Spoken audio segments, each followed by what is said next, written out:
वासेपुर नामक एक गांव था। वहाँ के लोग अपना जीवन खुशहाली से जी रहे थे। अनूप नामक किसान उस गांव में रहता था। वो अपनी ईमानदारी के कारण पूरे गांव में प्रसिद्ध था। एक दिन अनूप और रेखा मछली पकड़ने नदी में जाते हैं। रेखा बोलती है, ओ देखो कितनी सुंदर मछली है, हमको चाहिए।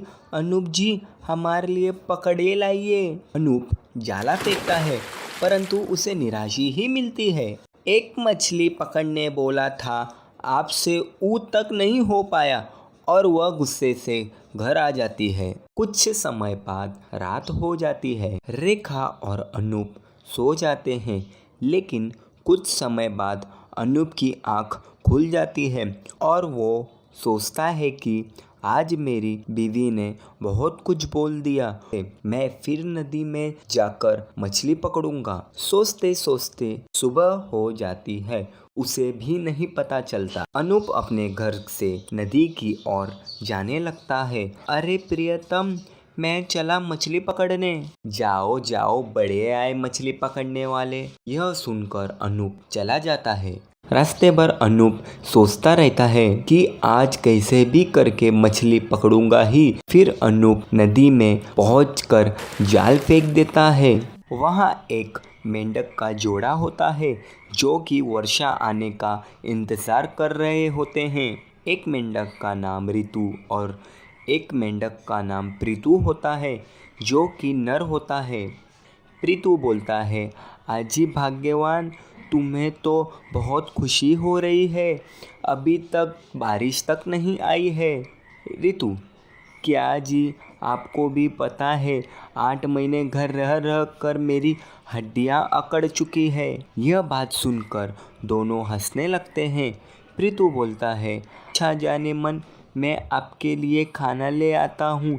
खाने की लालच में वह भूल जाता है कि सामने जाल लगा हुआ है और वह जाल में फंस जाता है। अनूप को लगता है कि मछली फंस गई है और वह जाला खींचने लग जाता है। अरे रे, मर गया मैं तो आज। अनूप मेंढक को देखकर, अरे ये मेंढक कहाँ से आ गया? कोई बात नहीं, लेकिन यह कितना सुंदर है, आज इसी को खा लेंगे। यह नज़ारा रितु देख रही होती है और रोने लग जाती है।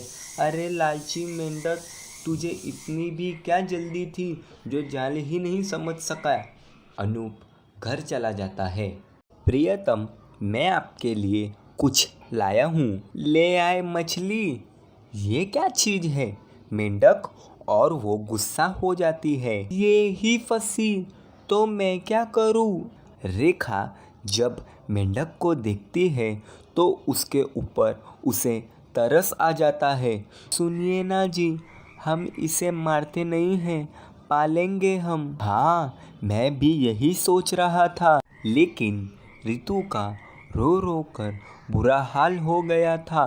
वह गुस्से गुस्से में श्राप दे देती है, इस गांव में कभी भी वर्षा नहीं होगी जब तक मेरे पति ना मिल जाए।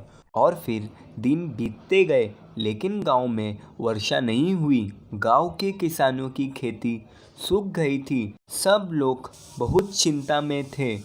फिर सब लोग मिलकर बाबा के पास चले जाते हैं।